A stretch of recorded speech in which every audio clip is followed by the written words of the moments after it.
জাগতে হবে কোরআনকে তার রাষ্ট্রীয় পর্যায়ে পৌঁছে দেওয়ার জন্য। আর একবার রক্ত ছড়াতে হবে বুকের তাজা পান। সবাইকে রাজি আছো মুসলমান? রাজি আছো? কারা কারা হাত উঁচু করে দেখাও মুসলমান।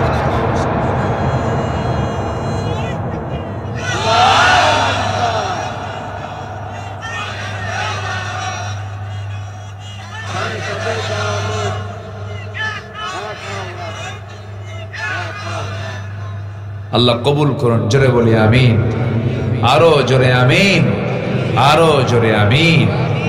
সম্মানিত ভাইরা, আল্লাহ রাব্বুল আলামিন বলেন, যেখান থেকে আমি তেলাওয়াত দিয়ে শুরু করেছি, কোরআনটা আমি খুললাম, প্রথমে পেয়ে গেলাম আল্লাহর পরিচয়। সূরা ফাতিহা পড়লাম, এটা দোয়া।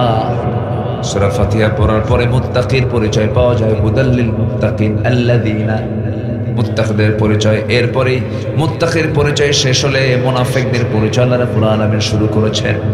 আমার বন্ধুগণ, মুত্তাকি হওয়ার জন্য মুনাফিকি ছেড়ে দিতে হবে, মুত্তাকি হওয়ার জন্য ফুসুকি ছেড়ে দিতে হবে, মুত্তাকি হওয়ার জন্য মুনাফিকি ছেড়ে দিতে হবে, মুত্তাকি হওয়ার জন্য কুফরি ছেড়ে দিতে হবে, মুত্তাকি হওয়ার জন্য ফুসুকি ছেড়ে দিতে হবে, মুত্তাকি হওয়ার জন্য মুজরিম পাপ কাজ ছেড়ে দিতে হবে। মহান রব্বুল আলামিন সুন্দর করে বলছেন, ইন তাজতানিবু কাবাইরা মা তুনহাউনা আনহু নুকাফির আনকুম সাইয়্যাতিকুম ওয়া নুদখিলকুম মুদখালান কারীমা। জোরে বলুন আল্লাহু আকবার। বান্দা, তুমি যদি বড় বড় কবিরা গুনাহগুলো ছেড়ে দাও, ছোট ছোট গুনার দিকে আমি আল্লাহ তাকাবই না। আমি আল্লাহ তোমার তামাম জিন্দেগীর সমস্ত গুনাহগুলোকে মাফ করে সম্মানজনক জান্নাত আমি তোমাকে বুঝাইয়া দেব তোমার হাতে। জোরে কোন সুবহানাল্লাহ। শর্ত হলো বড় বড় কবিরা গুনাহগুলো ছাড়তে হবে। কবিরা গুনার মধ্যে এক নম্বর কবিরা গুনাহ হলো কুফরি করা। কি করা? কুফরি করা। আল্লাহ রাব্বুল আলামিন সূরা বাকারার 6 নম্বর আয়াত, কয় নম্বর? আমি যে একটু আয়াত বলতেছি, রাগ করতেছেন নাকি আপনারা? আয়াত যত বেশি বরকত তত বেশি, আয়াত নাই বরকত নাই। আল্লাহ রাব্বুল আলামিন বলেন, ইন্নাল্লাযীনা কাফারু সাওয়াউন আলাইহিম আআনযারতাহুম আম লাম তুনযিরহুম লা ইউমিনুন। যারা কুফরি করে আপনি তাদেরকে সতর্ক করেন আর নাই করেন, কোনো কাজ হবে না, দুটো একই কথা। তারা কখনো ঈমান আনবে না। আমাদের সমাজে কিছু লোক আছে, হাজারবার বুঝান কোনো কাম হবে না। আল্লাহর দল করো, আল্লাহর দল করো। কিছু লোক আছে, নামাজ পড়বো, রোজা রাখবো, আবার আল্লাহর দল করা লাগবে কি? ভুল হবে, আল্লাহর কাছে মাফ চেয়ে নেব। নামাজ পড়বে আল্লাহর নিয়মে, রোজা রাখবে আল্লাহর নিয়মে, দল করবে শয়তানের নিয়মে। আছে না নাই? দল হবে কার নিয়মে? দল করতে হবে কার দল? আসতে বলবেন না, কার দল? আল্লাহর দল। এদেশে বহু দল আছে, এর মধ্যে সর্ববৃহৎ 4টা দল। নাম বলার দরকার নাই, বুঝে নেবেন, সবাই তো জানেন। এদেশে অনেকগুলো দলের ভিতরে বৃহত্তম 4টা দল আছে, জনসমর্থন যাদের মোটামুটি আছে। 4টা বৃহৎ দল। এই 4টা বৃহৎ দলের মধ্যে আবার কিছু ইসলামী দল আছে, আবার কিছু আছে অন ইসলামী দল। আছে না নাই বলেন তো? আছে। যে দলটা স্বীকার করে ফেলে যে আমরা ইসলামী দল না, নন ইসলামিক পার্টি, অন ইসলামী দল। আর কিছু দল তারা বলে না, আমরা ইসলামী দল, আমরা ইসলামকে প্রতিষ্ঠা করতে চাই। আছে না নাই বলেন? তো আমি মুসলমান হিসাবে আমার কি ইসলামী দল করা দরকার না অন ইসলামী দল করা? বলেন বলেন বলেন। আগে প্রথম প্রশ্ন করি, দলটা করা কি? অনেকে চুপচাপ আছে, কিচ্ছু বলতেছে না। হুজুর বলে কোন ব্যাখ্যা দিয়ে পড়বো? দল তো করি না। দল যে করেন না এটাও বিপদ, দল না করলেও বিপদ। কিন্তু যে বলে আমি নিরপেক্ষ, আমার কোনো দল নাই, সবচাইতে বড় শয়তান। যে বলে আমি নিরপেক্ষ, আমার কোনো দল নাই, ওর দল হলো শয়তান। আমার কথা কি বুঝতেছেন ভাইরা? স্বামী স্ত্রী দুটা, একটা স্বামী একটা স্ত্রী, একটা পুরুষ আর একটা কি মহিলা। পুরুষ মহিলা এক জায়গায় হলিত সন্তান হওয়ার সম্ভব নাকি? কি মহিলা মহিলা এক হয়ে কি হবে? আবার পুরুষ পুরুষ এক হয়ে কি বংশ বিস্তার হবে? সক্রিয় হওয়ার জন্য নারী পুরুষকে এক জায়গায় হতে হবে। সম্মানিত বন্ধুগণ, যে বলে আমি কোনো পক্ষই না, ও তো কিছুই না, ওর এতে কিছুই হবে না, ও হলো হিজড়া। আমার কথা কি বুঝতেছেন? এই জন্য মুসলমান নিরপেক্ষ থাকবে না, মুসলমান পক্ষ নেবে একজনের। তিনি কে? কার দল? আসতে বলবেন না, কার দল? সেই দলের নাম কি? আরো জোরে, আরো জোরে, আরো জোরে। মনে হয় কষ্ট দিয়ে ফেলতেছে আপনাদের। হুজুর এগুলো কি কন? এটা নামাজের বয়ান করেন, একটু কান্দায় ফেলেন না। আমাকে লাইন আগে খুঁজে বের করতে হবে, জান্নাতের লাইন কোনটা। অনেক জাহান্নামী জাহান্নামে যাবে, নামাজ পড়েও তারা জান্নাত পাবে না। আছে না নাই? অনেকে ব্যক্তিগত জীবনে ইসলামকে মানতে চান, কিন্তু রাজনৈতিক জীবনে, রাষ্ট্রীয় জীবনে ইসলামকে মানতে চান না। উনি মুসলমান নন, উনি ভণ্ড, উনি প্রতারক। ক্লিয়ার কথা, নির্ভেজাল কথা বলছি। পছন্দ হলে আলহামদুলিল্লাহ, না হলেও আলহামদুলিল্লাহ। কথা ক্লিয়ার হওয়া উচিত। কোরআন ক্লিয়ার কথা বলে। দেখেন আল্লাহ আরো কি ক্লিয়ার বলতেছে, দেখেন আমার না কথা, কোরআন বলতেছে। কোরআন সুন্দর করে বলে দিচ্ছে, وَمَن يَبْتَغِ غَيْرَ الْإِسْلَامِ دِينًا فَلَن يُقْبَلَ مِنْهُ وَهُوَ فِي الْآخِرَةِ مِنَ الْخَاسِرِينَ। দল হিসাবে, পার্টি হিসাবে, জীবন বিধান হিসেবে যারা ইসলামকে ছেড়ে দিয়ে অন্য কোন দলকে গ্রহণ করবে, নন ইসলামিক পার্টি করবে, অন ইসলামী দল যারা করবে, ইসলামী দল বাদ দিয়া, আল্লাহ বলছেন ওর নামাজ, ও রোজা, ওর হজ, ওর যাকাত, ওর দান সদকা, মসজিদ মাদ্রাসা নির্মাণ করা, মাহফিল করা, কোনো কিছুই কবুল হবে না যদি সেই ইসলামী দল না করে। এই জন্য দল করতে হবে কার?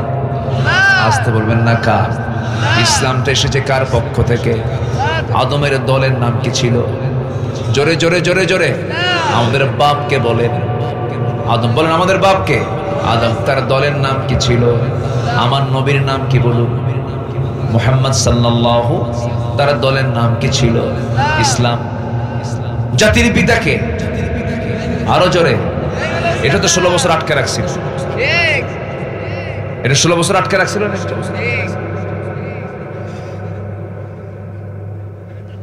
এই 16 বছর আটকে রাখছিল। শোনেন, ওঠেন কেন? এই যে মহা মুশকিল না, এই যে ভাই আসছে আবার, মাশাআল্লাহ, আলহামদুলিল্লাহ, মাশাআল্লাহ। ওনার আসলে নিম্নচাপ ছিল। জি বসেন, এইটা আমার দিকে তাকান। তাহলে এই জাতির পিতা 16 বছরের জন্য একটু চিন্তাই করার চেষ্টা করেছে।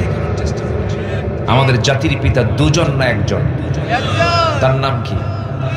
আরো জোরে, আরো জোরে বলেন। হ্যাঁ, ভুল যেন আর না হয়।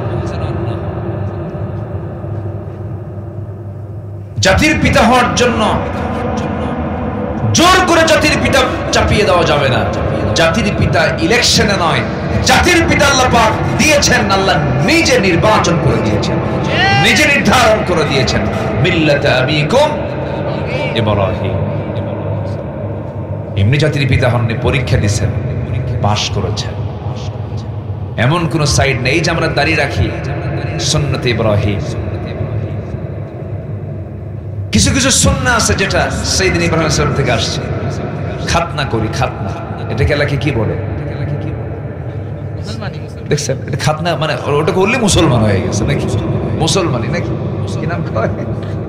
মুসলমানই বলে। কিন্তু না, এই মুসলমান ছাড়াও খাতনা করার বহু গ্রুপ আছে গোটা দুনিয়া, আছে না নাই? আছে। এটা অতিরিক্ত অংশ, এটাকে কেটে ফেলে দেয়, এরকম বহু আছে, কিন্তু তারা মুসলমান। ওটা কাটলেই, খাতনা করলে যে মুসলমান হয়ে গেল তা কিন্তু না। মুসলমান হওয়ার জন্য খাতনা শর্ত না, ঈমান শর্ত। কি শর্ত বলেন? ঈমান শর্ত। ইব্রাহিম আলাইহিস সালামের বয়স যখন 80 বছর, কত বছর বলো? 80 বছর। 80 বছরে কি ইয়াং না বুড়া মানুষ? বুড়া মানুষ। ওই সময় তার একটা কাজ বাকি, বলা হলো ইব্রাহিম তোমার এই খাতনা করা বাদ আছে, তোমাকে খাতনা করতে হবে, তাই না? কত বছর বলেন? কত বছর বলেন? 80 বছর। আমার বন্ধুগণ, আল্লাহ পাক তাকে জাতির পিতা হিসেবে সিলেকশন দিয়েছেন, এই জন্য তাকে দিয়ে অনেক কিছু কাজ করিয়ে নিয়েছেন। যখন 80 বছর পূর্ণ হলো, তাকে বলা হলো ইব্রাহিম তোমাকে খাতনা করতে হবে। তিনি বলছেন আমি কেমন করে খাতনা করব? কে আমার খাতনা করে দেবে? আল্লাহ বলছেন এই বুড়ো বয়সে তোমার লুঙ্গি খুলবে কে? তোমার সতর কে দেখবে? অতএব তোমার খাতনা তোমাকে করতে হবে। বলুন তো ভাই, এই কাজটাকে সহজ না কঠিন? ছোট যখন ছিলাম, যখন শুনছি যে আসতেছে জেকাটে, ওটার নাম কি? হাজাম। শুনছি শুধু আসতেছে, এই দিক দিয়ে আসে, ওই দিক দিয়ে পিছনে মারে তো বাপ মা টেনে ধরে না, আবার হাত পা আটকা মানে বাইন দিয়া এরপরে সাইজ করে মুসলমান হও। এই যে খাতনার পদ্ধতি, এটা চালু করেছেন কোন নবী দিয়ে? বলেন বলেন কোন নবী দিয়ে? ইব্রাহিম আলাইহিস সালাম। জাতির পিতা হওয়ার জন্য কত কি আল্লাহ পাক তাকে দিয়ে করেছেন। অনেক পরীক্ষা করা হয়েছে, প্রত্যেকটা পরীক্ষায় তিনি ফেল না পাস করেছেন। আমি খুবই আনন্দিত, আপনারা একটা লোক নড়েননি মাহফিল থেকে, সবাই পিনপতন হয়ে বসে আছেন। বলি আলহামদুলিল্লাহ। পথভ্রষ্টতার কারণ হলো 10টা। কয়টা বলেন তো? 1 নম্বর বলেছে কুফরি করা। কি করা বলেন? কুফরি করা। আরো আছে কয়টা? 6টা। আমরা সুন্দর করে শুনবো, বসে বসে শুনবো। মা বোন মাহফিল আসছেন, আল্লাহ তুমি মা বোনদের অংশগ্রহণকে কবুল করো, বেশি করে মার্কেটিং করার তৌফিক। সবাই হাসে, মার্কেটে যায় না, একজন কিছু সুবহানাল্লাহ, একজন কিছু সুবহানাল্লাহ। আচ্ছা সত্যি করে বলেন তো, মার্কেটে এখন পুরুষ বেশি না মহিলা বেশি? বলেন। মেয়েরা সব মার্কেটে ঢুকছে আর পুরুষরা সব হাতে চুড়ি দিয়ে বসে আছে। যাও, গো টু মার্কেট। হ্যাঁ হ্যাঁ, না গেলে পছন্দ হয়। স্বামীকে এক ধমক দিয়ে কাজ করে থুয়ে দেয়। তুমি কি মার্কেট বুঝো কিছু? তুমি তো সংসারে আগুন ধরায় দিছো, মার্কেট বুঝো তুমি? এক ধমকে বাড়িতে কাজ করে রেখে বলে বাচ্চা তুমি দেখো, বাচ্চার বয়স 1.5 বছর, তুমি দুধ খাও। ফিডার একখানা হাতের মধ্যে দিয়া ঢং ঢং করে মাথার চুল আঁচড়ানো, চুল ছেড়ে দিয়া, মাথায় কাপড় নাই, ওড়না নাই, 3 পিস পরে, হাই হিল লাগাইয়া, পাশে একখান ভ্যানিটি একখান ব্যাগ নিয়া, ঠোঁটে লাল লিপস্টিক লাগাইয়া, কপালে একখান টিপ লাগাইয়া, আশকারা মাস্কারা, যুবকের তো কাম সারা, একটা ঝাঁঝালো সেন্ট লাগায়া চললো মার্কেট। কলারোয়ার মার্কেটে ঢুকে পড়লো। কাপড় কিনতে হবে, একদম শাড়ির দোকানের সামনে গিয়ে বসে ঠ্যাঙের উপরে ঠ্যাং তুলে দিয়ে দোকানদারকে লক্ষ্য করে বলে ভাইয়া এটা শাড়ি দেখানো যাবে কি?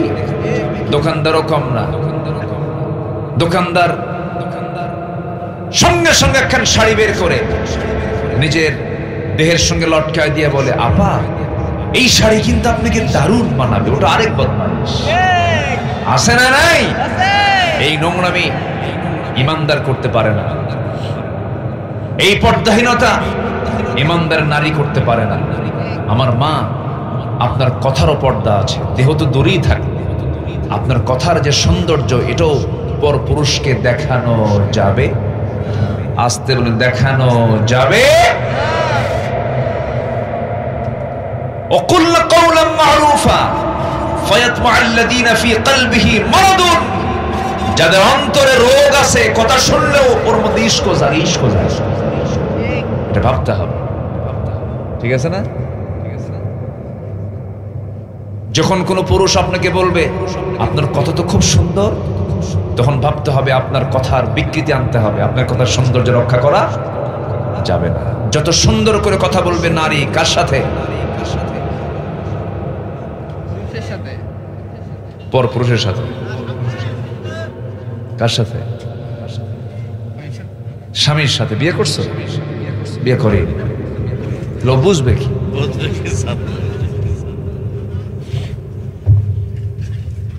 দেখছেন, বুঝবে কি জ্বালা কি জিনিস? দেখেন, বিয়ে শাদী করে এখন বইয়ের দিকে দোষ চাপায় দিচ্ছে। আমার মা শুনে রাখেন, বাড়িতে সাইজ করতে হবে। স্বামী স্ত্রীর যদি ইসলাম থাকে, স্বামী স্ত্রীর মধ্যে, আল্লাহর কসম করে বলি, যে স্বামী স্ত্রীর মধ্যে ইসলাম থাকবে, ওই স্বামী স্ত্রীর দাম্পত্যময় জীবন হবে জান্নাতের টুকরা।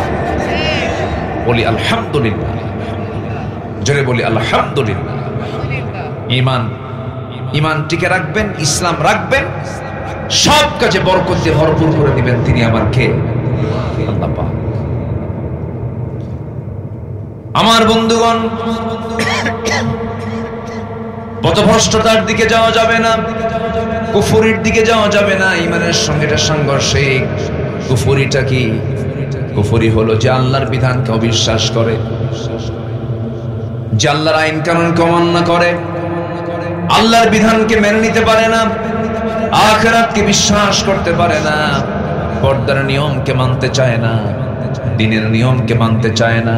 এই ধরনের লোকগুলোকে আপনি যতই সতর্ক করেন, হে রাসূল, আনযারতাহুম আম লাম তুনযিরহুম সাওয়াউন আলাইহিম, তাদের কাছে সমান কোনো কাজ হবে না, তারা কখনো ঈমান আনবে না। কারণ আল্লাহ নিজেই বলছেন, খাতামাল্লাহু আলা কুলুবিহিম ওয়া আলা সামঈহিম ওয়া আলা আবসারিহিম গিশাওয়াতুন ওয়া লাহুম আযাবুন আযীম। জোরে বলুন আল্লাহু আকবার। আমার বন্ধু, হেদায়েতের মালিক কে? আর জোরে বলুন, হেদায়েতের মালিক কে? আপনি জোর করে কাউকে হেদায়েত দিতে পারবেন নাকি? একজন নবী ছিলেন, নূহ আলাইহিস সালাতু ওয়াস সালাম, তার বউ ছিল কাফেরা। লূত আলাইহিস সালাতু ওয়াস সালাম একজন আল্লাহর নবী, তার স্ত্রী ছিল কাফেরা। আমার নবীর আপন চাচা আবু তালেব সারা জীবন নবীর পক্ষে কাজ করেছেন, তিনিও ছিলেন একজন কাফের। রাসূল তাকে হেদায়েত দিতে পারেন নাই। আপন চাচা আবু লাহাব নবীর বিরুদ্ধে অবস্থান নেওয়ার কারণে, নবীর বিরুদ্ধে ষড়যন্ত্র করার কারণে আমার নবীজি তাকে দাওয়াত দিয়েছেন, কিন্তু কোনো কাজ হয় নাই। ইসলাম কবুল করতে পারে নাই, বরং যে শত্রুতা করেছে। দুই চাচার মধ্যে তফাৎ হলো, আবু লাহাব নবীর বিরুদ্ধে ষড়যন্ত্র করেছে, কিন্তু আবু তালেব ঈমান না আনলেও, কাফের থাকলেও নবীর পক্ষে সারা জীবন কাজ করেছে। নবীর পক্ষে কাজ করলে হবে কি, দল হিসেবে ইসলাম না মানার কারণে সেই চাচাটাও জান্নাতি না জাহান্নামী? জাহান্নামী। শুধু মোহাব্বত করলে হবে না, নবীর প্রতি মোহাব্বত শুধু রেখেই জান্নাত পাওয়া যাবে না। খাদিজার ভূমিকা আসতে হবে, তালিবের ভূমিকায় গেলে জান্নাত পাওয়া যাবে না। খাদিজার ভূমিকা আসতে হবে। আম্মাজান খাদিজা মোহাব্বত করেছেন, আনুগত্য করেছেন। আর আবু তালেব নবীকে মোহাব্বত করতে পারলেও তিনি আনুগত্য করতে পারেন না। হেদায়েত কার হাতে? আসতে বলবেন না, কার হাতে? আমার নবীজি যখন দেখতে পাচ্ছেন আপন চাচা আবু তালেব দুনিয়া থেকে বিদায় নিচ্ছেন, তার বাল্য জীবনের কথা মনে হয়ে গেল। জন্মের পূর্বেই বাপ দুনিয়া থেকে বিদায় নিয়েছেন, জন্মের পর 5 বছরে তার মা দুনিয়া থেকে বিদায় নিয়েছেন, জন্মের 8 বছরে তার দাদা দুনিয়া থেকে বিদায় নিয়েছেন। সে 8 বছর থেকে শুরু করে নিয়ে নবুয়ত পর্যন্ত, নবুয়ত পরবর্তী একটা সময়, নির্দিষ্ট সময় পর্যন্ত, যে রাসূলকে ডানে বামে সামনে পেছনে জেল খেটে পর্যন্ত রাসূলকে মোহাব্বত করে তাকে কাছে টেনেছেন, তার নাম হলো আবু তালেব। মোহাব্বত ছিল, কিন্তু ঈমান, আসতে বলেন, ঈমান ছিল না। মোহাব্বত আছে, ঈমান নাই, কাজ হবে না। ঈমানটা থাকতে হবে তার সবার আগে। কিন্তু আপনি তো হেদায়েত দিতে পারবেন না। হেদায়েতের চাবি কার হাতে? আসতে বলবেন না, কার হাতে? আমার নবীর হাতে যদি হেদায়েতের চাবি থাকতো, রাসূল তাকে কালেমা পড়ায়া দিতে পারতেন, হেদায়েত দিতে পারতেন। আমার নবীজি তাকে জোরাজুরি কখনো করেন নাই, কারণ আবু তালেব সচেতন মানুষ ছিলেন। তিনি জানতেন মুহাম্মদ আল্লাহর নবী।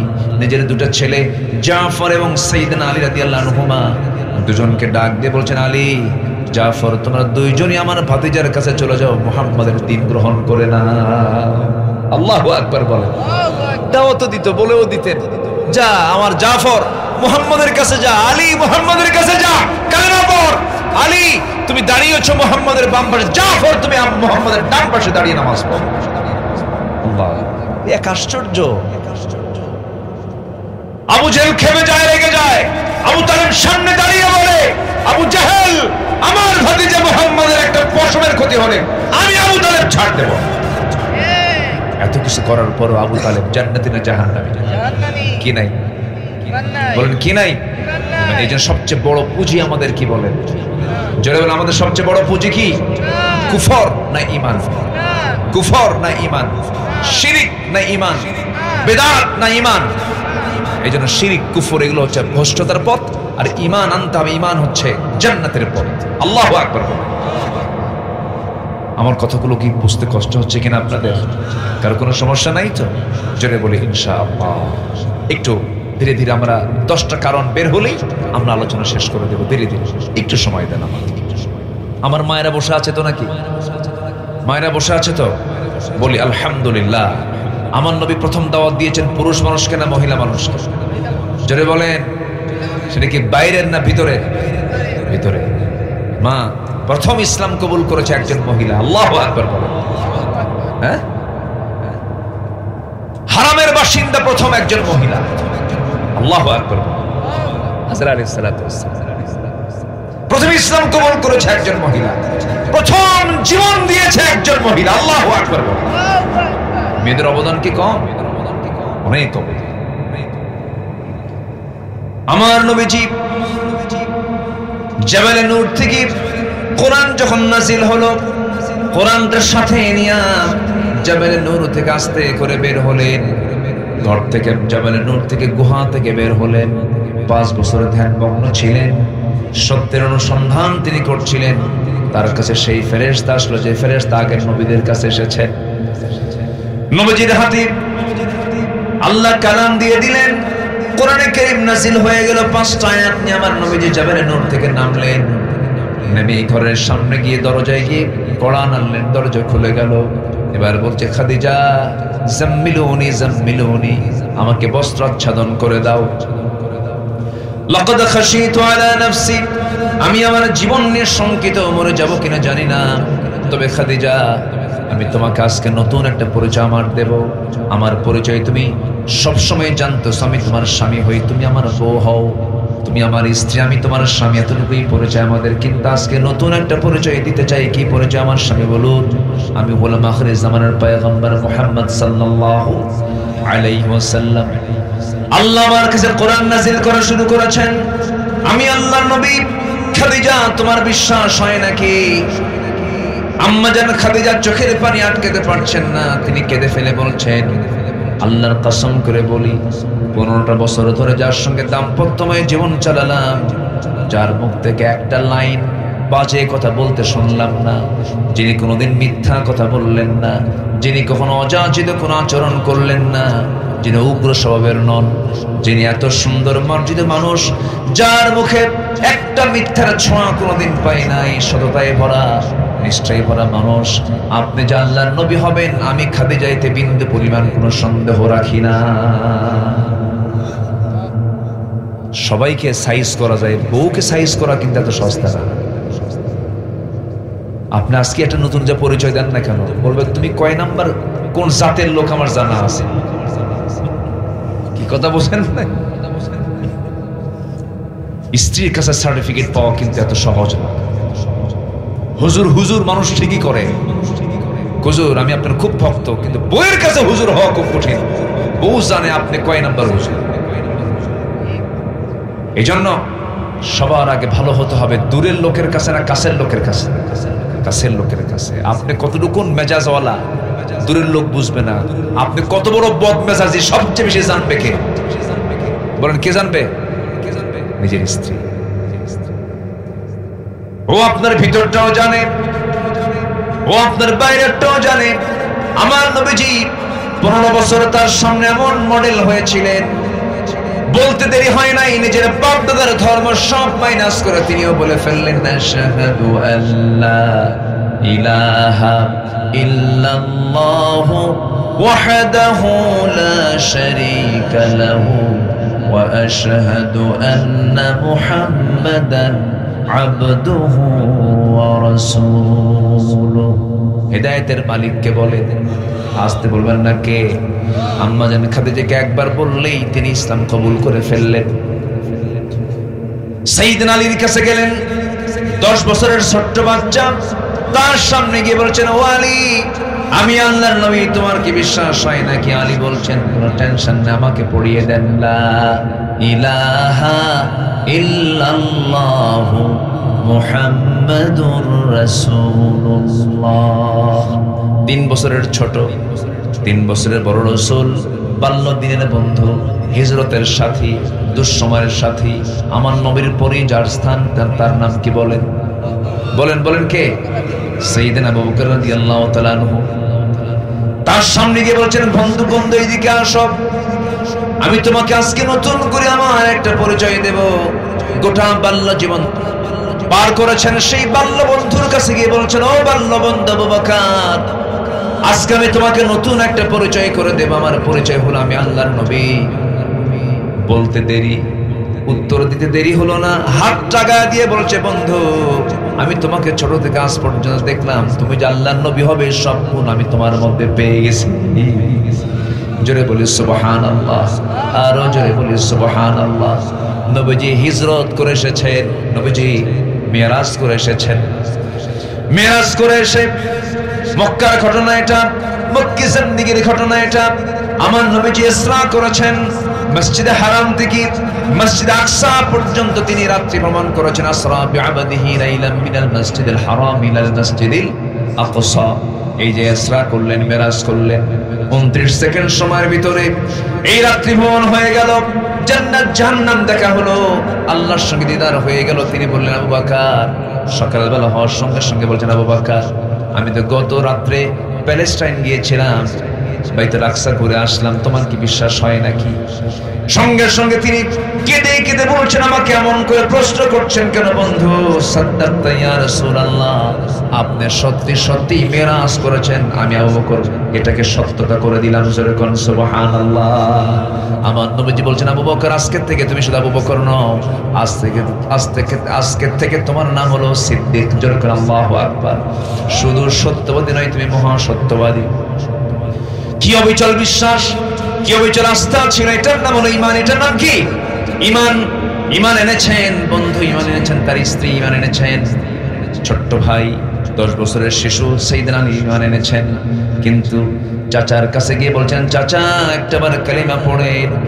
সঙ্গে সঙ্গে আবু তালেব বলছে, মুহাম্মাদের আমার ছেলেকে দিয়ে দিলাম, নিয়ে নাও। জাফরকে দিলাম, নিয়ে নাও। কিন্তু আমি না। কি কিন্তু? আমি না। এরকম লোক কিন্তু এখনো আছে। আসতে বলবেন না, আসে না, রে বলেন তো। আমি না, আমি যাব না। বাবা কেন যাবে না? কেন কালিমা পড়বেন না? সঙ্গে সঙ্গে বলে ফেলে, হাসবুনা, যথেষ্ট।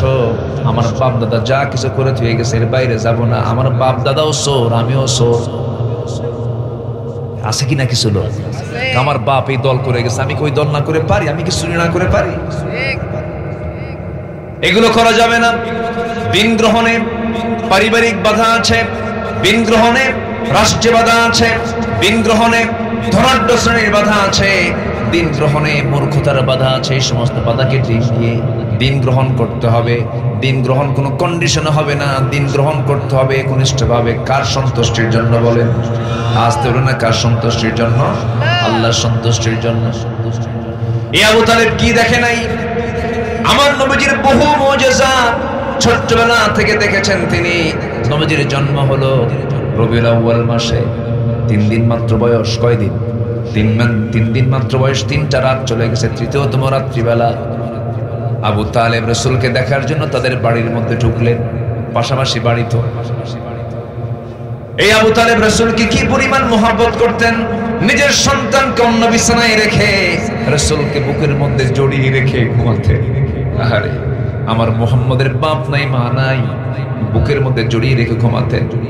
চলে গেছেন ব্যবসা বাণিজ্য করার জন্য সিরিয়ায়, সঙ্গে করে নিয়ে চলে গেছেন। মাঝপথে একজন পরিচয় করে দিয়েছে আল্লাহর নবী হবে, দেরি করলেন না, সেখান থেকে আবার নিয়ে চলে আসলেন। কি দেখেন না আবু তালেব, আমার এই লোকটার ব্যাপারে খুব আমার কাছে কেমন যেন আফসোস লাগে, আমার কাছে কষ্ট হয়। হেদায়েতের মালিককে বলে আবু তালেব কি করেন নাই? রাসূলের মাথা থেকে পা পর্যন্ত ধুয়ে দিয়েছেন, গোসল করিয়ে দিয়েছেন, সান্ত্বনা দিয়েছেন। নবীজি বিয়ের প্রস্তাব পেয়েছেন, সোজা চাচার গিয়ে বলেছেন, চাচা বিয়ের প্রস্তাব আসছে, কি করবো? আপনি যা বলবেন তাই হবে। আবু তালেব বলছেন, ভাতিজারে তুই আমাকে সম্মান করিস, ভক্তি করিস। আমার জানা মতে এই মক্কা নগরে খালিদের কন্যা খুয়াইলিদের কন্যা খাদিজার চাইতে পুত পবিত্র নারী আর একটাও নাই, তুমি বিয়ে করে নিতে পারো। চাচার কথাই তিনি বিয়ে করে নিয়েছেন, ভাষা তার কাছ থেকে শিখছেন। সে আবু তালেব রাসূলকে একদিন বলছেন, ভাতিজা মুহাম্মদ দেখতে পেলাম তোমার জন্মের মাত্র 3 দিন পর তৃতীয়তম রাত্রিতে আমি তোমার ঘরের মধ্যে ঢুকলাম, তোমাদের বাড়ির মধ্যে ঢুকলাম, ঢুকে দেখি তোমার মা কান্না করে, তোমার মার চোখে পানি, কিন্তু তোমার মা একটা বারের জন্য তোমাকে কোলে নেয় না, 3 দিন যাবত কোলে নেয় না ভালো করে। তোমার মা তোমাকে দূরে রেখে শুধু কান্নাকাটি করে। আমি লক্ষ্য করে দেখলাম তোমার মা তোমাকে চাঁদনি আকাশের নিচে, আকাশের চাঁদের নিচে তোমাকে শোয়ে রেখেছে, চোখের সামনে দেখতে পেলাম। মুহাম্মদ কতটুকু সত্য আমি ভুল দেখছি কিনা জানি না। চাচা আপনি বলেন কি দেখছেন আপনি? আমি দেখতে পেলাম তোমার মা তোমাকে দূরে রেখে, চাঁদনি আকাশের নিচে রেখে তোমার মা দূরে বসে বসে কান্নাকাটি করে। আর আমি তোমাকে দেখতে পেলাম তুমি যখন তোমার ডান হাতটা বাম দিকে নাও, আকাশের চাঁদটা ডান থেকে বাম দিকে যায়। আবার তোমার হাতটা যখন তুমি বাম থেকে ডান দিকে নাও, আকাশের চাঁদটা তোমার হাতকে ফলো করে ডান দিকে চলে যায়, বাম দিকে চলে যায়। যখন তুমি তোমার দুইটা হাত নিচের দিকে নামায় আনো, আকাশের চাঁদটাও নিচের দিকে নেমে আসে। আমি কি ভুল দেখেছি নাকি? মুহাম্মদ বলো। রাসূল কেঁদে কেঁদে বলছেন, চাচা জন্মের পূর্বে বাপ হারাইছি, জন্মের পরে মা, জন্মের পরে আমি মা হারাইছি, মাকেও বেশি দিন পাই নাই, বাপকে তো দেখি নাই। আমার বাপ ইন্তেকাল করেছেন, আমার জন্ম হলো বাপ ছাড়া। যখন আমি পৃথিবীতে আসলাম, এই পৃথিবীতে আসার পর আমার মা আমাকে কোলের মধ্যে নিয়ে আমাকে জার করে উঠায় দিবেন, তার প্রিয় স্বামী দুনিয়াতে নাই। আমাকে দেখলেই তার স্বামীর কথা মনে হয়ে যায়, এই জন্য তিনি আমাকে কোলে নিতে পারেন না। আমাকে সেই জন্য কোলে না নিয়ে দূরে দূরে রেখে দেন, আমাকে কোলে নেন না। আমাকে সময়টা দেবে কে? কেউ নাই।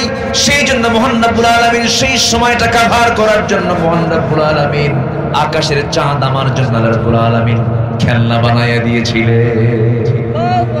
এত বড় মুআজিজাগুলো দেখেও আবু তালেবের কপালে ইসলাম জোটে নাই, দিন জোটে নাই। বুঝে নিতে হবে হেদায়েতের মালিক কে, চাইতে হবে কার কাছে?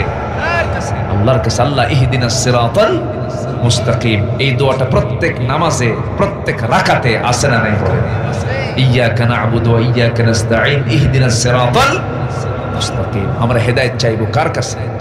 নামাজ পড়বেন তো সবাই? কয় ওয়াক্ত নামাজ বলেন? কয় ওয়াক্ত নামাজ? একা না জামাতে? বুঝে না না বুঝে, জেনে না না জেনে, সময় না অসময়, সুন্দর করে আমরা নামাজ পড়বো। জোরে বলি ইনশাআল্লাহ, আরো জোরে বলি ইনশাআল্লাহ। সম্মানিত ভাইয়েরা, সম্মানিত বন্ধুগণ, 1 নম্বর হলো ভ্রষ্টতার, পথভ্রষ্টতার 1 নম্বর কারণ হচ্ছে কুফরি করা, আল্লাহর আইনকে না মানা, আল্লাহর বিধানকে না মানা, আল্লাহর সৃষ্টিরাজি নিয়ামতকে অস্বীকার করা, এগুলো হচ্ছে কুফরি। নাম্বার 2 হচ্ছে শিরক করা। নাম্বার 2 কি? শিরিক মনে হয় আমার দেশে নাই।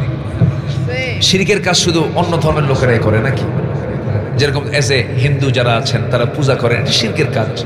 ওই শিরিক শুধু নয়, মুসলমানদের মধ্যে শিরিক আছে না? আসেন দোয়া করি নাকি? আলোচনা চালাবো? জোরে বলি ইনশাআল্লাহ। একটু বসেন আর একটু সময়, পয়েন্টগুলো আমি শেষ করে দেব। আমার মারা আসছেন, মাদের ব্যাপারে হালকা কিছু কথা একটু বাদ আছে, একটু বলে ফেলব। আল্লাহ কবুল করুন, জোরে বলি আমিন। আমি কষ্ট দিয়ে ফেলতেছি মনে হয় আপনাদের, অনেক রাত নিয়ে কথা বলার কারণে যদি কেউ কষ্ট পেয়ে থাকেন, নাকি কষ্ট পাচ্ছেন? শিরিক করা। নাম্বার 2 কি করা বলেন তো?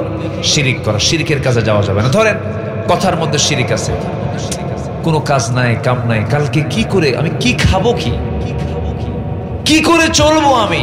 বলেন তো এর মধ্যে কি আল্লাহর নাশকরি আছে কিছু? হ্যাঁ, আছে কিনা বলেন? রিজিকের মালিক কে? কি করে খাবো আমি? এটা কি ইমানদারের কথা হতে পারে? আমাকে খাওয়াবেন কে? আমাকে খাওয়ান কে? আমাকে চালান কে? আচ্ছা, মুখের খাবার আগে দরকার না নাকের খাবার আগে দরকার? বলেন নাকেরটা আগে দরকার না মুখেরটা আগে দরকার? নাকেরটা কে খাওয়ান? সরাসরি কে দেন? যে বলে আল্লাহ মানে খাওয়ায় কেমনে, সোজা নাক চেপে ধরবেন। কি চেপে ধরবেন? যে বলে আল্লাহ খাওয়ায় কেমনে, নাক ধরবেন চেপে, দেখ কে খাওয়ায়। যেগুলো এসেনশিয়াল, বেশি জরুরি, সব আল্লাহ পাক ফ্রি করে দিয়ে। আকাশের চাঁদ, চাঁদের আলো ফ্রি, লিতাহাতাদু। এরপর আকাশের সূর্য ফ্রি, অক্সিজেন ফ্রি, সব আল্লাহ পাক সরাসরি খাওয়ায় দেন। আল্লাহু আকবার বলেন। সূর্যের তাপ ছাড়া কেউ বাঁচবে? বাঁচবে না। কোনো প্রাণী বাঁচবে? বাঁচবে না। শীতকালে সত্য প্রবাহের কারণে 7 দিন সূর্য না উঠলে আমরা কি আর তখন কি থাকি কিছু? খালি বলি আল্লাহ আল্লাহ, সূর্যটা দাও আল্লাহ, সূর্যের মুখটা দেখাও আল্লাহ, কামসারা হয়ে যায়। কে দিয়েছেন? কে দিয়েছেন? আল্লাহ দিয়েছেন। এই জন্য শিরিক করা যাবে না, শনিবারে বাঁশ কাটা যাবে না, সকালবেলা বাকি দেওয়া যাবে না, মঙ্গলবারে বিয়ে হওয়া যাবে না, বৃষ্টির দিন বিয়ে করলে সারা জীবন তার চোখের পানি ফুরাবে। এই আছে কিনা বলেন? এগুলো শব্দগত চিন্তাগত শিরক। এই সমস্ত শিরকের কাজ আমরা জড়াবো না। জোরে বলি ইনশাআল্লাহ। দল করে যাব কার? যারা আল্লাহর দল ছাড়া অন্য কোনো দল করবে, এটা শিরকের কাজ। এটা কিসের কাজ বলেন? শিরকের কাজ। এটাও করা যাবে না। নাম্বার 3 হলো দুনিয়ার প্রতি অত্যাধিক মোহ, দুনিয়াকে বেশি প্রাধান্য দেওয়া। এটাও পথভ্রষ্টতার কারণ। দুনিয়ার নাজ নিয়ামতে মত্ত হয়ে আখিরাতকে ভুলে যাওয়া। তখন সেই বান্দার দ্বারা দিনকে রাত হতে পারে, রাতকে দিন হতে পারে, হারামকে হালাল বানাতে পারে, ওলট পালট হয়ে যাবে তার। এই জন্য দুনিয়ার প্রতি অত্যাধিক মোহ, সীমা ছাড়া কোনো মোহ রাখা যাবে না। বিয়ে করো ভালো কথা, তোমার বউয়ের সঙ্গে তুমি সম্পর্ক করো, তাও কোনো সমস্যা নাই, কিন্তু নিজের বউ না পরের বউ? আস্তে কয়েকজন নিজের বউ না পরের বউ? নিজের বউটার মোহটা এটা আপনার জন্য জায়েজ, এটা আপনার জন্য সওয়াবের কারণ, কিন্তু পরের বউয়ের প্রতি যে লোভটা কাজ করে, এটা কি বৈধ না অবৈধ? অত্যাধিক হয়ে গেল। এটা কি হয়ে গেল? বেশি বেশি হয়ে গেল, গুনার কাজ হয়ে গেল, ধ্বংস। দুনিয়ার প্রতি এত বেশি মোহ রাখা যাবে না। হ্যাঁ, আপনার কামাই করা দরকার। মিন আইনা ইকতাসাবাহু, কোন জায়গা থেকে কামাই করলে, কোথায় ব্যয় করলে, এটাকে চিন্তা করে চালাও। এই কামাই তোমাকে জান্নাতে নিয়ে যাবে। কিন্তু তুমি জনগণের সমস্ত সম্পদগুলো লোপাট করে সুইস ব্যাংকে টাকা জমা করবে, বিশ্বের বিভিন্ন জায়গায় টাকাগুলো পাচার করবে, এটা তোমার জন্য অত্যাধিক মোহ। এটা তোমার দুনিয়াও ধ্বংস করে দেবে, আখিরাতও ধ্বংস করে দেবে, পথভ্রষ্ট হয়ে যাবে তুমি। আল্লাহ রাব্বুল আলামিন সুন্দর করে বলছেন বান্দারে, উলাইকাল্লাযীনা ইশতারাফুল হায়াতাদ দুনিয়া বিল আখিরাহ ফালা ইউখাফফাফু আনহুমুল আযাবু ওয়ালা হুম ইউনসারুন। জোরে বলুন আল্লাহু আকবার। সূরাতুল বাকারা আয়াত নম্বর ৮৬ আল্লাহ রাব্বুল আলামিন বলেন, যারা দুনিয়াকে বেশি প্রাধান্য দেবে তাদের শাস্তির কোনো কমতি হবে না এবং তাদের কোনো সাহায্যকারীও থাকবে না।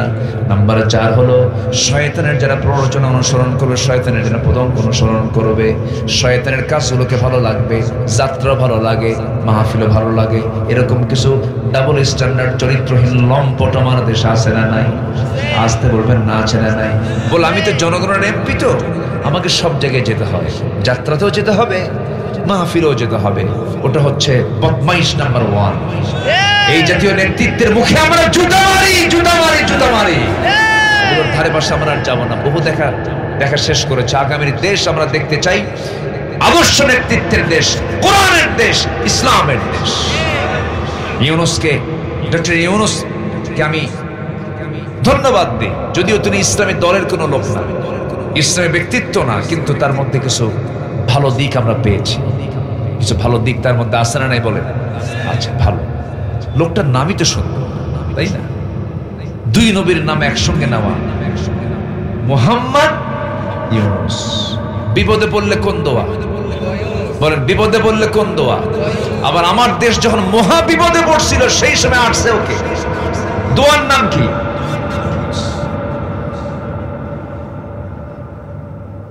আমি আমার বুদ্ধি বয়সে যতগুলো বসন্ত আমি পার করেছি আমার জীবনের, আমি আমার বুদ্ধি বয়সে আমি কখনো দেখি নাই আমার দেশের রমজান মাসে রোজাদাররা খাদ্য সামগ্রীর দাম কমাইছে।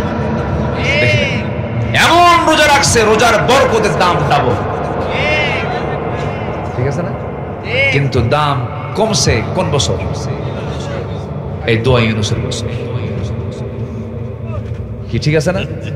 পেঁয়াজের দাম একদম হাতের ভিতরে, সাধ্যের মধ্যে দাম ছিল না। মানুষ তৃপ্তি মতো রমজান মাসের জিনিসপত্রগুলো কিনেছে, রোজা রেখেছে।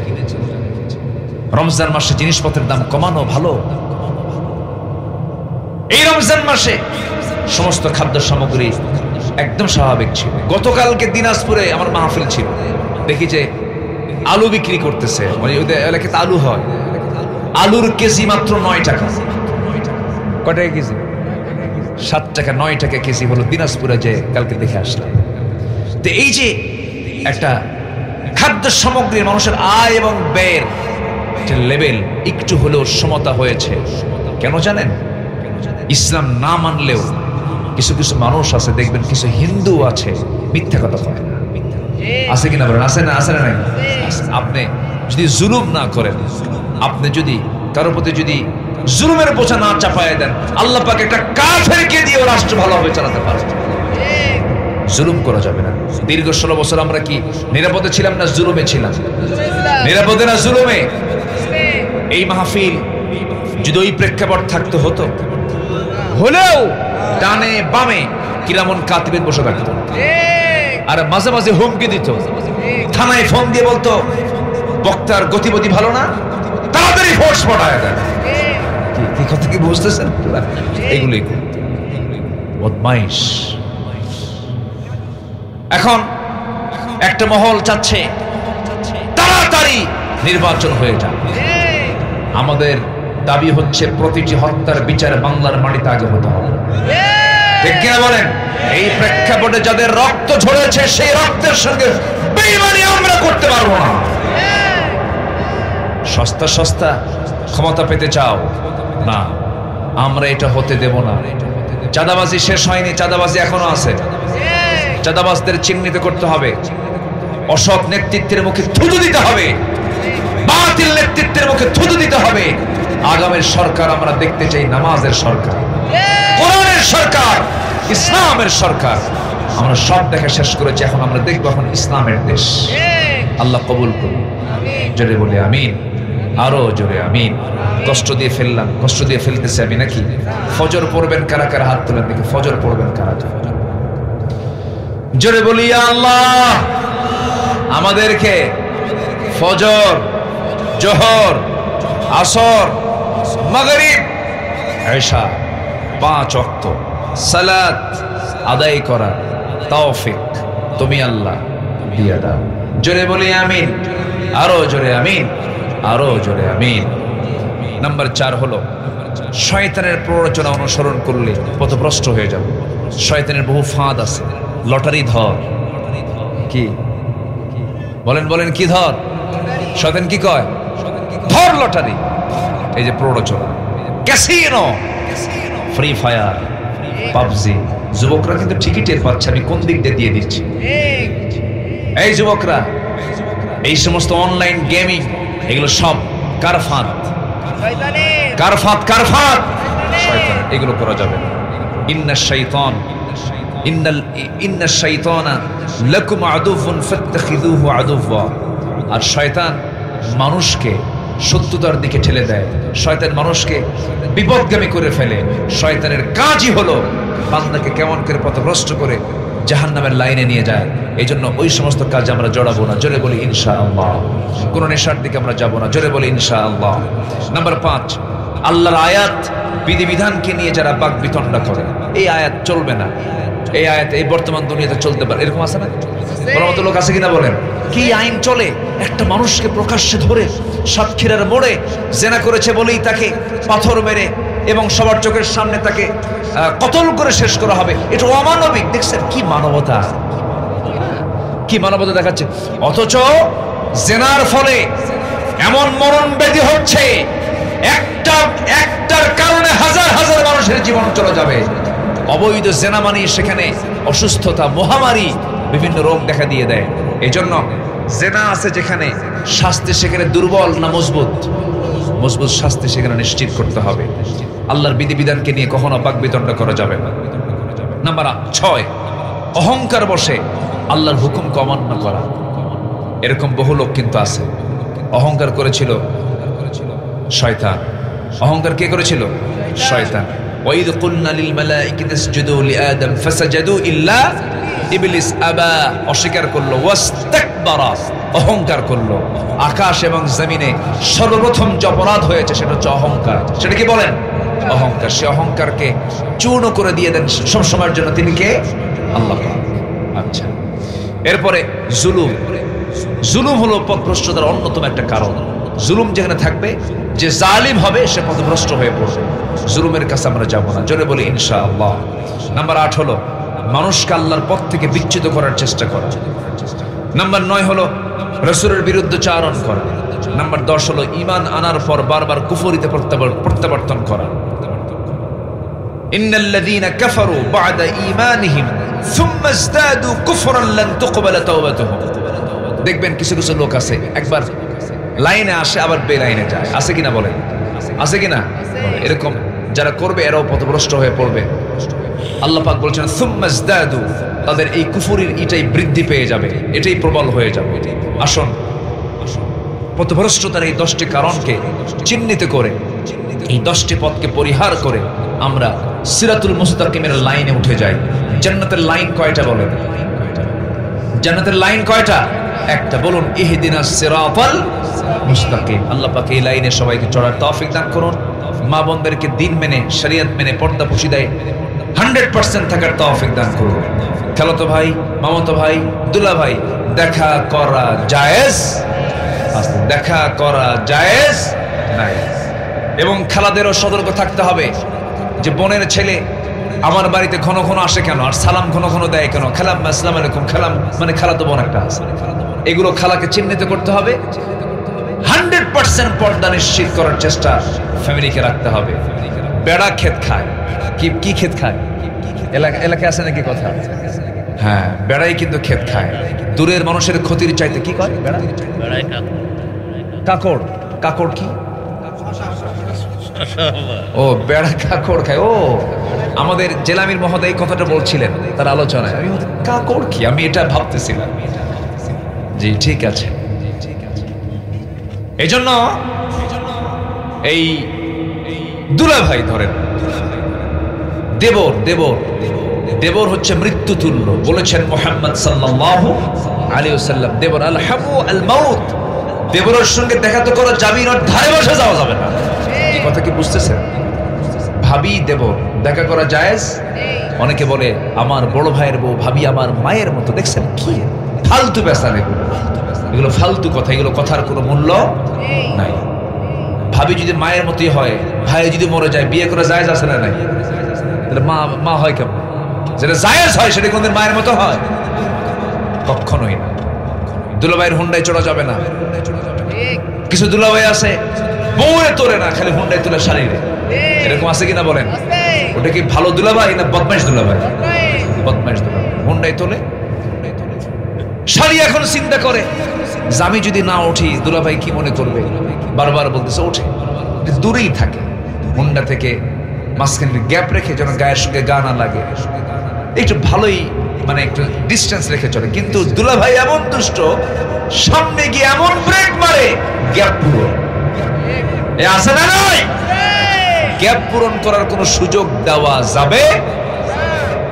এগুলো খেয়াল রাখতে হবে। আমার মা পর্দা কিন্তু দূরের মানুষের সাথে যতটুকু পর্দা করবেন তার চাইতে বেশি পর্দা করতে হবে নিজ অঙ্গনে। বাইরে বিশাল পর্দা, মনে হচ্ছে রাবিয়া বস্তি আসতেছে, রাবিয়া বস্তি, কিন্তু উপরে ফিটফাট, ভিতরে এটাও এইদিকে আছে। কথা সদরঘাট হওয়া যাবে না। উপরেও ফিটফাট, ভিতরেও ফিটফাট থাকতে হবে।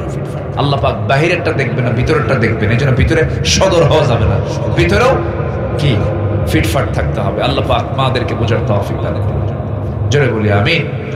মরে যাওয়ার পরে আর কি কোনো সুযোগ আছে ভাই বলেন? কোনো সুযোগ নেই। এই জন্য আল্লাহ রাব্বুল আলামিন টাইম দিয়েছেন, এটাকে কাজে লাগাতে হবে। কোনো সেকেন্ডকে নষ্ট করা যাবে না। সময় নষ্ট করা হত্যার চেয়ে জঘন্য কাজ। আল্লাহ রাব্বুল আলামিন সময়টার মূল্য সবচেয়ে বেশি দিয়েছেন। হুয়াল্লাযী খালাকাল মাউতা ওয়াল হায়াতা লিয়াবলুয়াকুম আইয়ুকুম আহসানু আমালান ওয়া হুয়াল আজিজুল গফুর। জোরে বলুন আল্লাহু আকবার। তিনি সেই মহান প্রভু যিনি মৃত্যু এবং জীবন সৃষ্টি করেছেন যেন তিনি বুঝে নিতে পারেন তোমাদের মধ্যে কোন কোন বান্দাগুলো নেক আমল ভালো আমল করে যেতে পারে। ভালো আমল করতে হবে, কিন্তু একটা বান্দা যদি বিড়ি খায় দিনে 60 থেকে 70টা বিড়ি খায়, ও ভালো কাজ করবে। আমি আসতে নিয়ে এই কমিটিকে বলতেছেন, দেখেন কি ঘ্রাণ আসতেছে, নাকে পাচ্ছি, আকাশ বাতাস মুখরিত হয়ে যাচ্ছে বিড়ির গন্ধে। এত বড় একটা মেলা বসেছে, সেখানেও মানুষ। তবে হ্যাঁ, সাইয়েদনা ওমর ফারুক মাঝে মাঝে দোয়া করতেন, আল্লাহ আমাকে অল্প সংখ্যক লোকের কাতারে শামিল করে দিও। তার দোয়া শুনে আশ্চর্য হতেন। আশ্চর্য হয়ে কয়েকজন মুসলিম তাকে জিজ্ঞাসা করলেন, সাইয়েদনা ওমর, অল্প সংখ্যক লোকের কাতারে শামিল হওয়া মানে কি বুঝলাম না। তিনি বললেন, কালিলাম মা তাশকুরুন কালিলাম মা তাযাক্কারুন। অল্প সংখ্যক লোকই আল্লাহর শুকরিয়া আদায় করে, অল্প সংখ্যক লোকেরাই আল্লাহর জিকির করে, অল্প সংখ্যক লোকেরাই আল্লাহর জান্নাত পাবে, অধিকাংশ জাহান্নাম চলে যাবে। আমরা হতাশ হব না, আমরা যা আছি। সাইয়েদনা নূহ আলাইহিস সালাতু ওয়াস সালাম, ইন্নী দাআউতু কওমি লাইলা ওয়া নাহারা, তিনি 900 বছরের কালিমার দাওয়াত দিয়েছেন দিনে এবং রাতে। ইসলাম কবুল করেছে মাত্র 80 থেকে 90 জন। তার দাওয়াতকে ব্যর্থ ছিল না। এই জায়গা থেকে একটা বান্দা যদি নামাজি হয়, এটাই মাহফিলের সফলতা। বলি আলহামদুলিল্লাহ। আমার আগ দিয়ে সম্মানিত শহীদুল ইসলাম মুকুল সাহেব, এত সুন্দর তার বাচন ভঙ্গি, এত সুন্দর তার বক্তৃতা, কি সুন্দর করে কথাগুলো বললেন। মনে হলো যে তার কথাগুলো আরো শুনতে থাকি, কিন্তু সময়ের সংক্ষিপ্ততার কারণে উনি ওনার আলোচনাটাকে সংক্ষিপ্ত করেছেন। আল্লাহ তুমি তার সকল কথাকে আমাদের জীবনে, বাস্তব জীবনে আমল করার তৌফিক দিয়ে দাও। জোরে বলি আল্লাহুম্মা আমিন। সম্মানিত ভাইয়েরা, তাহলে আমরা সময়কে নষ্ট করব না কাজে লাগাবো? বলেন, সময় নষ্ট করব না কাজে লাগাবো? এই যে চায়ের দোকানগুলো আছে, চৌমাথা, তিন মাথা, ত্রিমোহনী, চৌমোহনীর যে কোনায় কোনায় যে চার দোকানগুলো গড়ে ওঠে, এটা কি চার দোকান না গিবতখানা? ভালো করে কবেন, বলেন চার দোকান না আড্ডাখানা? গিবতের আড্ডাখানা। এগুলোতে মুসলমানের সময় নাই। ওরে বাপরে বাপ, এটা কোন, এটা কে বাবা? ও তো থামেও না দেখি। মাশাআল্লাহ।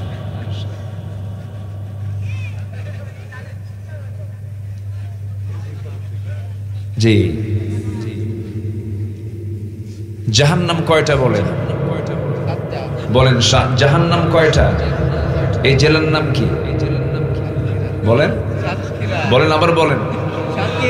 জাহান্নাম সংখ্যা কয়টা আর জেলার নাম কি? সাতক্ষীরা। কি সংখ্যা মিল আছে কিনা বলেন? সাবআতু আবওয়াব। জাহান্নামের দরজা, জাহান্নাম হবে হলো, জাহান্নাম হচ্ছে 7টা। এই 7 জাহান্নাম থেকে সাতক্ষীরাবাসীকে অবশ্যই বাঁচতে হবে। রাজি আছেন তো সবাই?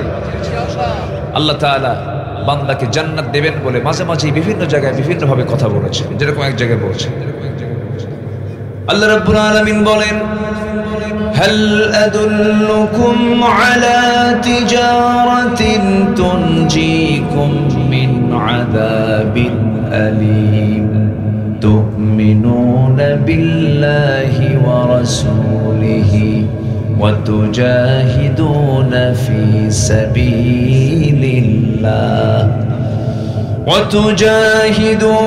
في سبيل الله بأموالكم وأنفسكم ذلكم خير لكم إن كنتم تعلمون جربنا الله أكبر ও সাতক্ষীরাবাসী, ও ইমানদারেরা, 7টা জাহান্নাম থেকে তুমি কি নাজাত পেতে চাও?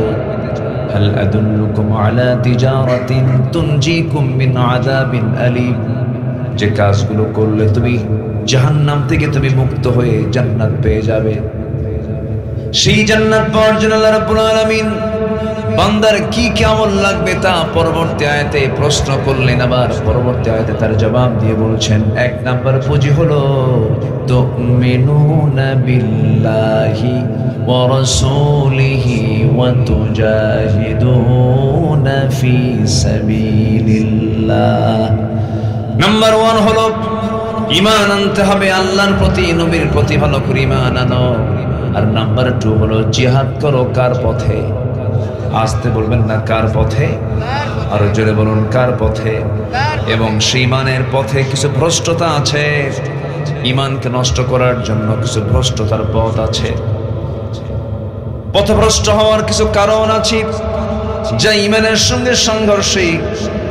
পথভ্রষ্টতার কারণগুলো কি কি? কোরআনকে সামনে রেখে আসুন, কোন কোন পথগুলো অবলম্বন করলে পরে বান্দা পথভ্রষ্ট হয়ে পড়বে। মোটামুটি 10টা কারণ আমি আজকে উপস্থাপন করতে চাচ্ছি। কয়টা কারণ বলেন? কয়টা কারণ? আমি কি একটা বলেছি? আমি কি একটা বলেছি যে আমি একটা একটা করে বলবো? আমাকে সময় দেবে আল্লাহ। তুমি সবাইকে শেষ তক, শেষ অবধি সবাইকে মনোযোগ সহকারে কোরআনের কথাগুলো আমল করার মানসিকতা নিয়ে শোনার তৌফিক দান করুন। জোরে বলি আমিন। এতদিন তো তৃপ্তি ভরে কথা বলতে পারিনি, কথা বলেছি, থামি নাই, কথা বলা বন্ধ রাখি নাই। জেল টেলও খাটছে, চুরি করে না, কোরআনের কিছু কথা বলে, হক কথা বলে। এই যে পাশে রবিউল ইসলাম বসে আছে, সেও জেল টেল খাটছে, অনেক ত্যাগ শিকার, অনেক স্যাক্রিফাইস তার। রাজশাহীতে মাহফিলে গেছে, ওখানে ধরে জেলে ঢুকায় দিচ্ছে। যা, যশোরে মাহফিল ছিল, সেখানেও গ্রেফতার হয়েছে। আমি সাতক্ষীরাতে আসছিলাম 2022 সালে লাস্ট, এর আগে একবার সাতক্ষীরার একটা প্রোগ্রাম শেষ করলাম। শেষ করার সঙ্গে সঙ্গেই টোটাল সাতক্ষীরার ডিবি, মানে ডিবি টোটাল ডিবি টিম আমাকে ঘেরাও করে মঞ্চ থেকে আমাকে দাওয়াত করে নিয়ে চলে গেল। ডিবি কার্যালয়ে রাখলো। যে আচরণগুলো করা হয়েছে, কোন আদর্শ মায়ের, আদর্শ সন্তান এমন আচরণ করতে পারে না। যে আচরণগুলো করেছে, যে ভাষা, তাদের মুখের ভাষা প্রমাণ করে দেয় এদের জন্মে সমস্যা ছিল, জন্মে সমস্যা ছিল।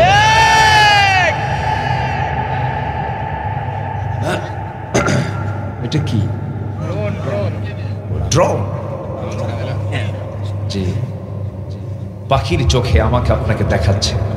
পাখি কেমন করে দেখে, সে ওড়ে আমাদেরকে দেখাচ্ছে, যেন আলোচনাটার সৌন্দর্য, যেন ডিসপ্লে যেন ভালো হয়। ভালো সাউন্ড ছাড়া হয় না, সাউন্ড ছাড়া,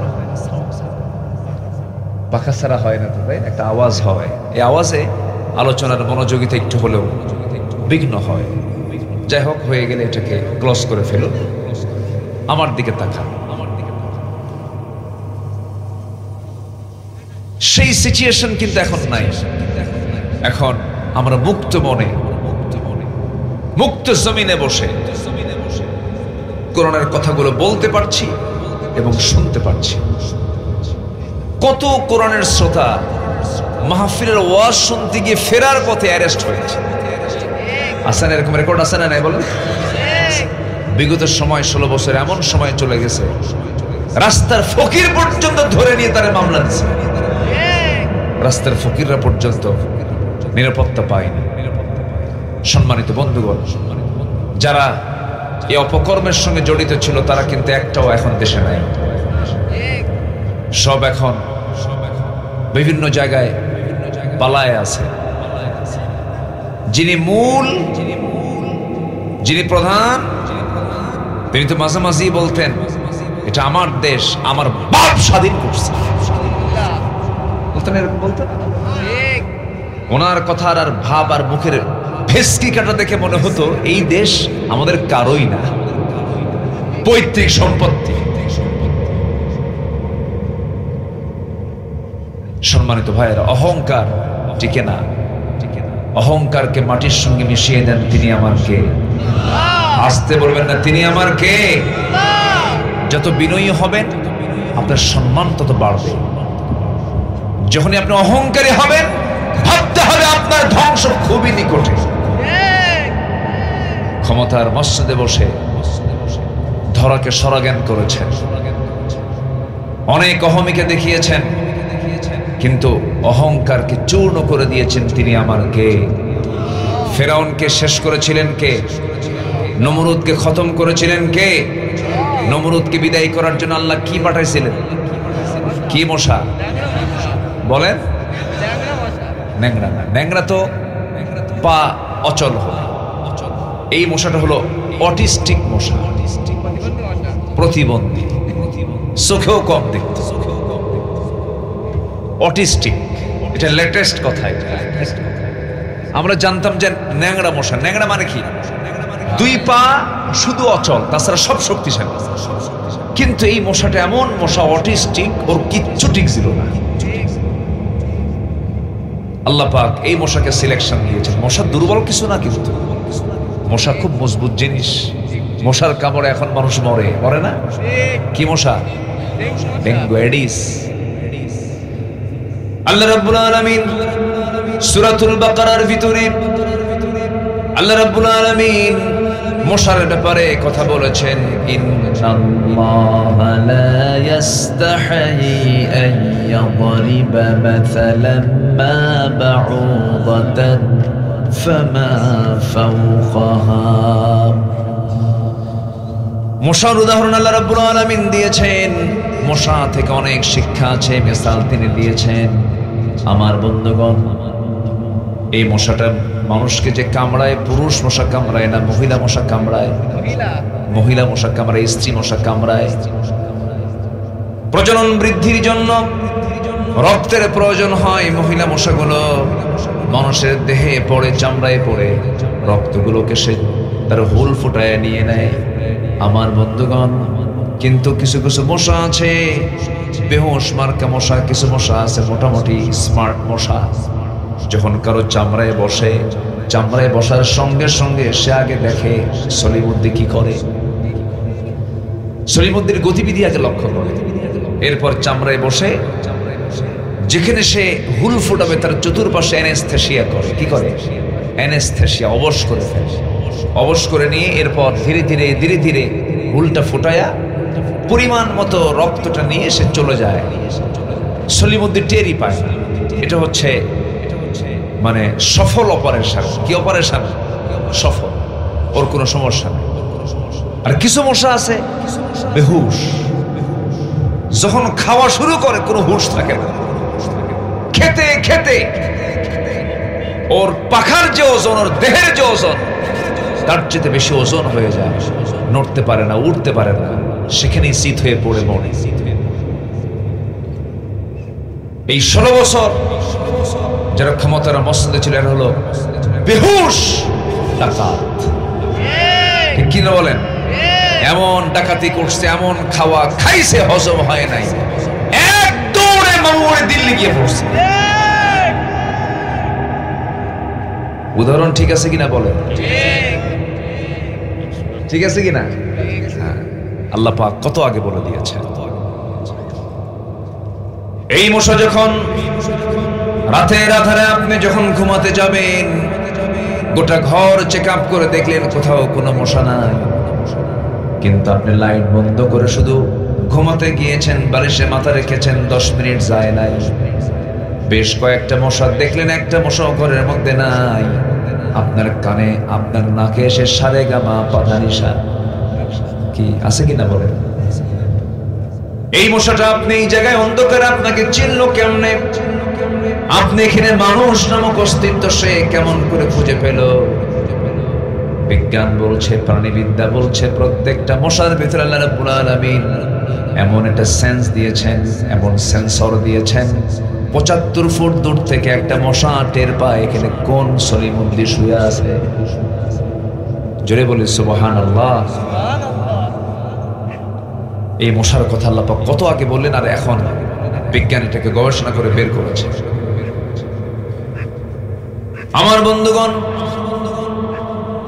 ওই যে মশার একটা আওয়াজ আমার কানে আসে, আমার নাকে এসে ভন ভন করে, কানে এসে ভন ভন করে যে আওয়াজটা হয়, এটা কিন্তু তার ভোকাল কোন আওয়াজ নয়, এটা তার কণ্ঠের কোন আওয়াজ, এটা তার পাখা দুইটা নড়ানোর আওয়াজ। বিজ্ঞান বলতেছে একটা মশা তার পাখাকে প্রতি সেকেন্ডে একবার নয়, দুবার নয়, 50 বার, 100 বার নয়, একটা সেকেন্ড, প্রতি সেকেন্ডে মশা তার পাখাটা ঝাপটান মারে, প্রতি সেকেন্ডে 400 থেকে 500 বার। আজ পর্যন্ত পৃথিবীতে এমন দ্রুতগামী কোনো মেশিন পৃথিবীতে তৈরি হয়নি যা আল্লাহ পাক মশার পাখার মধ্যে রেখে দিয়েছে। একটু জোরে সুবহানাল্লাহ বলা যাবে না ভাই?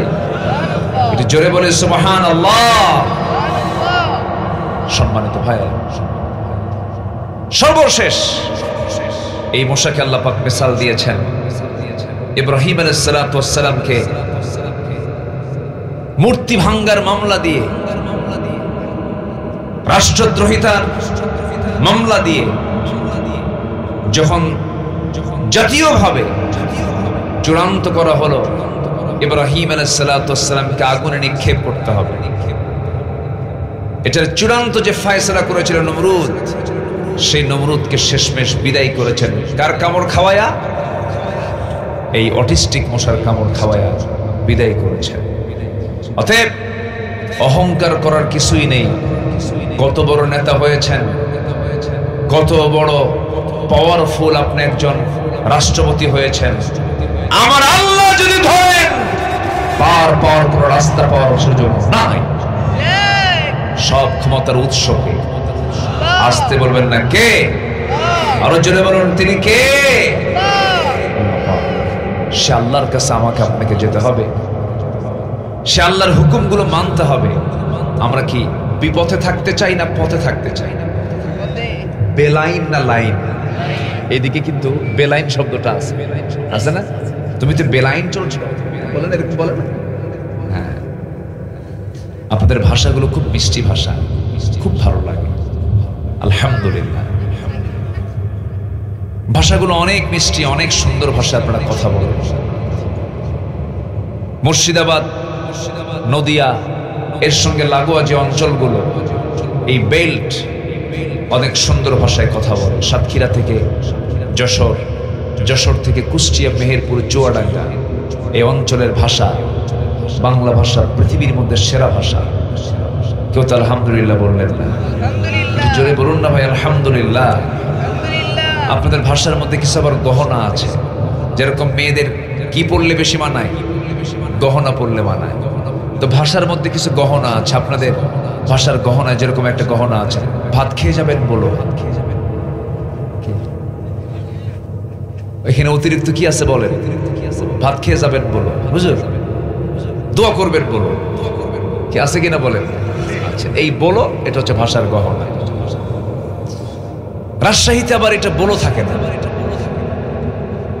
কোথায় যাচ্ছ গো? ওখানে ভাষার গহনা হলো গো। কি বলেন? কি গতকালকে আমার মাহফিল ছিল রংপুর অঞ্চলে, দিনাজপুর, ওইদিকে ওদের ভাষার গহনা হলো বাহে। কি বলেন তো? বাহে। ভাত খাইছো বাহে? বাহে শব্দ ওদের ভাষার গহনা। সাতক্ষীরাতে বলো, তারপরে রাজশাহীতে গো, রংপুরে বাহে, নোয়াখালীতে ভাষার গহনা হলো হুজুর দোয়া করবেন কেন, ভাত খাবেন কেন? তাহলে ওদের ভাষা কি বলেন তো? ভাষার গহনা কি? লক্ষ্মীপুরে যাবেন, ওদের ভাষার গহনা হলো হুজুর দোয়া করবেন, ভাত খাবেন। যাচ্ছেন কোথায়? যে লক্ষ্মীপুরে যে, সাতক্ষীরাতে বলো, নোয়াখালীতে কেন, রাজশাহীতে গো, রংপুরে কি বাহে। এগুলোকে সেট আপ করে দিয়েছেন তিনি আমার কে? আসতে বলে তিনি আমার কে? ভাষা, কত ভাষা। এই সাতক্ষীরার শ্যামনগরের সঙ্গে কি এলাকার ভাষার মিল আছে? একটু কম বেশি আছে, আছে কিনা বলেন? কম বেশি আছে। যশোরের দিকে যাবেন, ভাষা আরেক রকম পাবেন। একটু কম বেশি আছে। আল্লাহ পাক এগুলোকে দিয়েছেন, বিভিন্ন কারণে দিয়েছেন। কুষ্টিয়ার মানুষ সেখানে এসে মাস্তানি করবে, ওর ভাষাই ধরা খাবে যে ও কোন এলাকার মা, ঠিক কিনা বলেন? ভাষাই ধরা খাবে।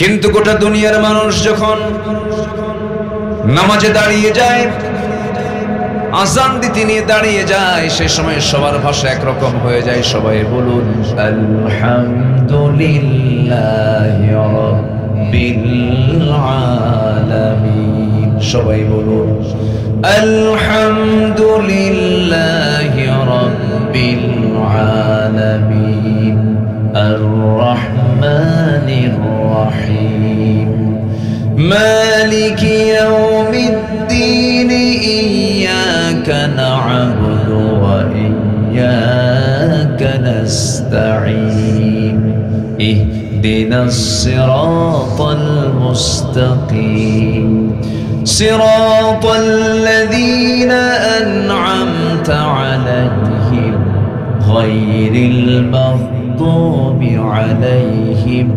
ওয়ালাদ-দাল্লিন।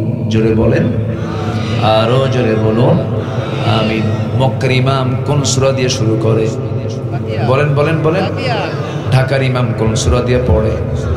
সাতক্ষীরার ইমাম কোন সূরা দিয়ে পড়ে? ভারতের ইমাম কোন সূরা দিয়ে পড়ে? সূরাতুল ফাতিহা পড়ে। গোটা পৃথিবীর মুয়াজ্জিন একই আযান দেয়। দেশের হাজি গেছে হজ করতে মক্কায়, কোথাও বাংলা পায় না, সব জায়গায় শুধু আরবি আরবি, কিছুই বোঝে না। 1.5 মাস মক্কা মদিনা ঘুরে দেশে ফিরছে। এসে করেছে বন্ধু হজ কেমন করলাম বলো? বন্ধু এমন দেশে গেছিলাম, বাজারের সমস্যা, মার্কেটিং এর সমস্যা, কোথাও নিজের মন মতো করে কথা বলতে পারি না, সব জায়গায় শুধু আরবি চলে। শুধু 2টা জায়গায় বাংলা পাইছি, মুয়াজ্জিন যখন আযান দিল, ইমাম যখন সূরা ফাতিহা কইল। কি কথা কি বুঝতেছে না? তাহলে কি জাতীয় করে দিয়েছেন আল্লাহ পাক। গোটা পৃথিবীর মানুষ কোরআন দিয়ে, কি বলেন, গোটা পৃথিবীর মানুষ কোরআন দিয়ে 2 না 1? বলেন 2 না 1? মতনৈক্য না মতৈক্য? মতৈক্যে চলে আসছে। সবই তো ঠিক ছিল, শুধু একটু গর্জে ওঠা দরকার ছিল, একটু গর্জে ওঠা দরকার। 71-এ জেগেছিল আমার বাপ দাদারা, দেশকে স্বাধীন করেছে। 24-এ জেগেছিল আমার সন্তানেরা, ফ্যাসিস্টকে উৎখাত করেছে। আমরা কি লাইনে থাকতে চাই না বেলাইনে থাকতে চাই? জান্নাত কি বেলাইনে না লাইনে? লাইনের আরবি হলো সিরাত। লাইনের আরবি কি বলেন? সিরাতুল মুস্তাকিম, ইহদিনাস সিরাতাল মুস্তাকিম। আল্লাহর কাছে আমরা সঠিক পথটার জন্য আল্লাহর কাছে চাই, আল্লাহ আমাদের সঠিক পথ দেখায় দাও। সেই সঠিক পথ থেকে আমাকে বেলাইনে অন্য পথে নিয়ে যাওয়ার জন্য প্রাণান্তকর যে চেষ্টা চালায়, তার নাম কি বলেন? তার নাম কি? ইবলিস। কি নাম বলেন? ইবলিস। ইবলিস তো মনে হয় সাতক্ষীরা চেনে না, কলারাও আরো চেনে না, আছে কি না? এই লোকটা উঠলো কেন? এই যে বসেন, কিছুই কয় না। হ্যাঁ বসেন। আমি কি কষ্ট দিয়ে ফেলতেছি আপনাদের? কারো কোনো সমস্যা নাই তো? জোরে বলি ইনশাআল্লাহ। কি যেন বলতেছিলাম? ইবলিস। আচ্ছা, ইবলিস সে সব চেনে, সে জান্নাতও চেনে। আদম এবং হাওয়া আলাইহিস সালাতু ওয়াস সালাম, আমাদের আব্বা আম্মা, দুজনেই প্রথমে ছিলেন কোথায় বলেন? জান্নাতে। জান্নাতে ভালোই ছিলেন। শয়তান যেতে পেঁচটা লাগায়, তাছাড়া আমরা তো জান্নাতি ছিলাম। শয়তান গিয়ে করলো কি? ফাওয়াসওয়াসা লাহুমা, দুজনকে ওয়াসওয়াসা দিয়ে ফেলল। ফাযাল্লাহুমা, দুজনকে পদস্খলন ঘটায়। হলো না থাকা। কুলনা হাবিতু মিনহা জামিআ। আদম, তোমার বউরে নিয়া, হাওয়াকে নিয়ে তুমি এখন দুনিয়া যাও। কেন? ফালা তাকরাবা হাদিহি শাজারা, কিন্তু চলে গেছো, উপায় তো নাই, নিষিদ্ধ এলাকায় তুমি চলে গেছো, চলে যাও। তো শয়তান যদি জান্নাতের মধ্যে ঢুকে আমার বাপ মা আদম এবং হাওয়াকে যদি টার্গেট করে যদি ধোকায় ফেলতে পারে, শয়তান তো মাহমুদপুর চেনে না, করোনা চেনে না, নাকি চেনে কি চেনে না? আছে, কিন্তু বসে আছে। ওর টার্গেট হলো কেমন করে লোকগুলোকে এখান থেকে বের করে নিয়ে যাওয়া যায়। আর ইমানদারের চিন্তা হলো কেমন করে এখান থেকে আমি হেদায়েত নিয়ে যেতে পারি। বলি আলহামদুলিল্লাহ। একটু থাকুন, পথভ্রষ্টতার কারণগুলো কি কি আমি আজকে একটা একটা করে বলবো। জোরে বলি ইনশাআল্লাহ। মানুষ আল্লাহর পথ থেকে কেমনে ভ্রষ্ট হয়ে যায়, সে কেমনে বেলাইনে চলে যায়, কোন কোন অপকর্মগুলো করলে পরে কোরআন সুন্দর করে বলে দিচ্ছে। 10টা পয়েন্টে 10টা কারণ আমি তুলে ধরবো, একটাও কিন্তু বলিনি, কেবল আলোচনা শুরু, নুরু আলোচনা।